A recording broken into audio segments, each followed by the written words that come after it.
Hey everybody, what's up? It's Jasmine. It's the nice girl on the internet who does nice reaction videos. Maybe not anymore, I don't know. But today we are talking about Cohls World, and Cohls World is an Instagram and YouTube account. And so it's this guy, obviously, called Cohl. And he is somebody who is James Charles in that he's newer to the makeup community and things like that, but he's been really pushed by Patrick Star, you know, like promoted by Patrick Star and things like that, which we can talk about a little bit later. But anyway, the reason why I wanted to talk about Cohls World, I guess we'll just call him Cohl, is because he made these posts about the situation with the Jaclyn Hill cosmetics. So if you guys don't know about that, basically her cosmetics lip launch thing flopped because there's been issues with the product quality. If you guys are interested, I will bring up the Jaclyn Hill lipsticks. Yes, so there's a photo there of there being bumps in the lipsticks. There were other problems of there being hair in the lipstick or fibers or whatever you want to call it, which if that happened to anybody, you know, you'd be in a little bit of trouble. So, you know, the natural thing is happening. People are talking about it, sharing reviews, things like that, the usual stuff that happens with product launches, especially if it's a bad product launch. Okay, so Cohl said, if you're having a reaction to a product, it's very unfair for you to blame the company. You should know your allergies. That's like someone drinking milk and blaming the milk company for being lactose. Which I assume he's meaning lactose intolerant. Like nobody can be lactose. But anyway, so basically he's saying that people who are having reactions to Jaclyn Hill's lipsticks, it's their own fault, which is questionable because it really depends on why you're having the reaction, you know. And most cosmetic brands, if they have something that is likely to be, if it's likely to irritate, really they should put a warning on it. And if they don't, then that's something that will just come up in the reviews. Like if people get staining from like a red eyeshadow and things, they talk about it in reviews, you know, and so then other people will know. Because when you buy it, you don't necessarily think, oh, that's going to stain my eyelids. And if it does, that's going to be a negative thing for you. And you can say that. Like there's nothing wrong with you saying that. And to be, for somebody else to be aggressive, like, oh, well, you should know. Well, I mean, yeah, but at the same time, you can still be disappointed and decide not to buy that product and to warn other people about it, because that's how it works, really. So then he made another post saying, I can't believe this Jaclyn thing is still going. Stop complaining on Twitter and get your refund, diva. So basically he's saying that he can't believe that the drama with Jaclyn Hill is still going, and that people should stop complaining on Twitter or Instagram or whatever and just go and get your refund. And that's really ridiculous because when a product launch goes badly, first of all, anybody who has something unusual when they buy a product, they're going to tell people about it. Like one time, my dad and I, we went to the supermarket, we bought a block of cheese, we got home, realized it was moldy. So we went back and we returned it, you know, and obviously we told our friends about it because it's an interesting story, you know, and also because we wanted to talk about the customer service. Like it was no problem swapping out the cheese, you know, so that was also remarkable. So he's basically being angry at everybody, like all the customers for, first of all, not getting their refund, complaining about the product, and blaming them for having any sort of negative reaction to the product, which is just overall ridiculous because these days we're all connected by the internet and there are product reviews on the internet. And you know, back in the day, we would have had to rely on our friends to tell us about a product and if it's worth buying and things like that. So we would still get reviews, but it would be quite limited. It might come in the form of a magazine or a newspaper article. You know, it wasn't as widespread. But now it really is widespread.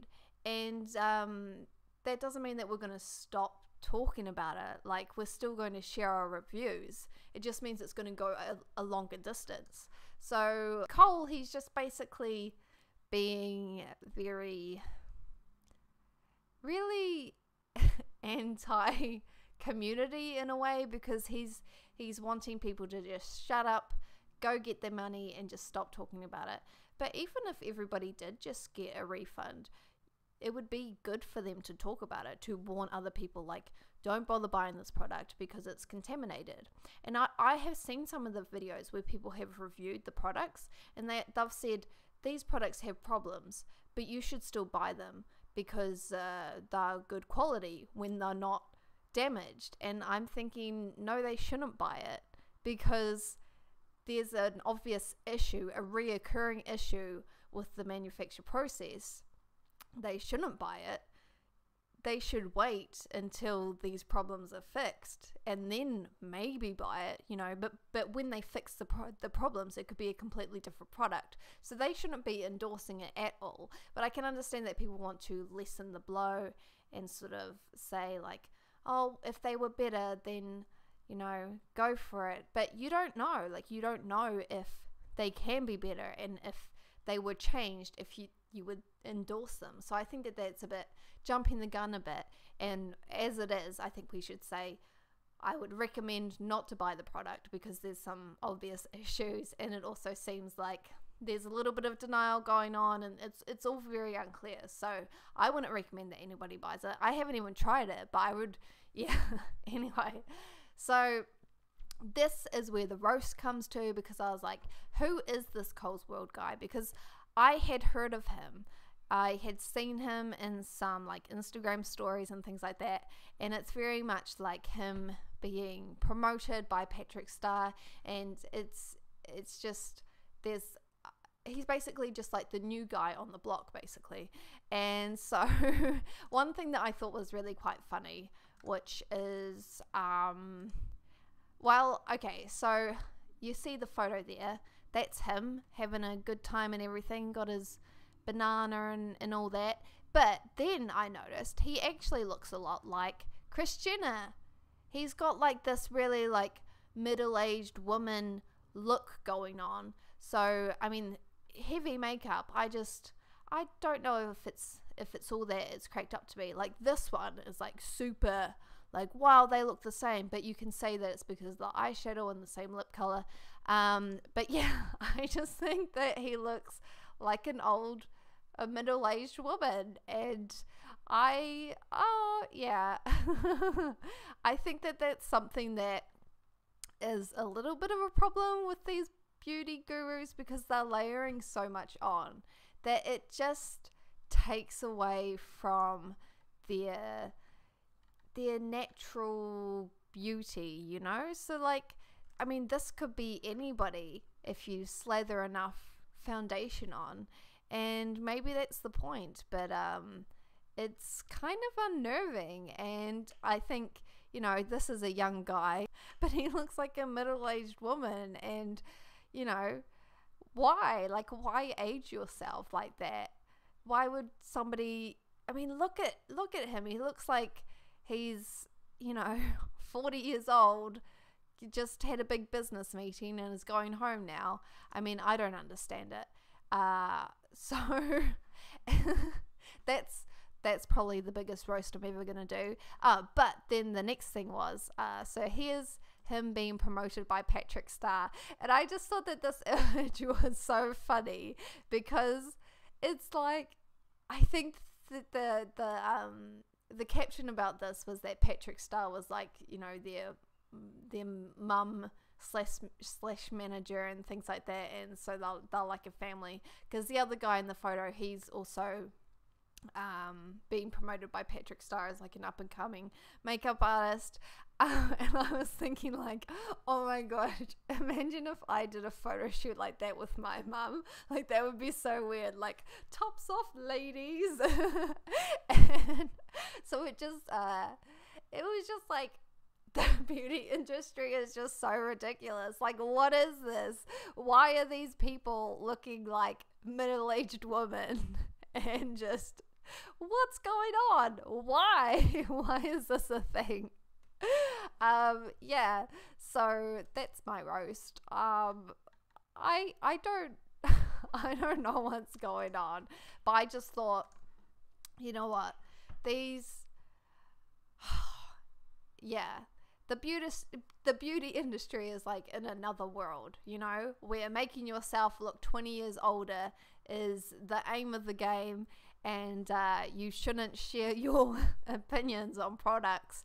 Yeah, he's in an imaginary world, and so that's why he is deserving of a light roasting from Jasmine Roll.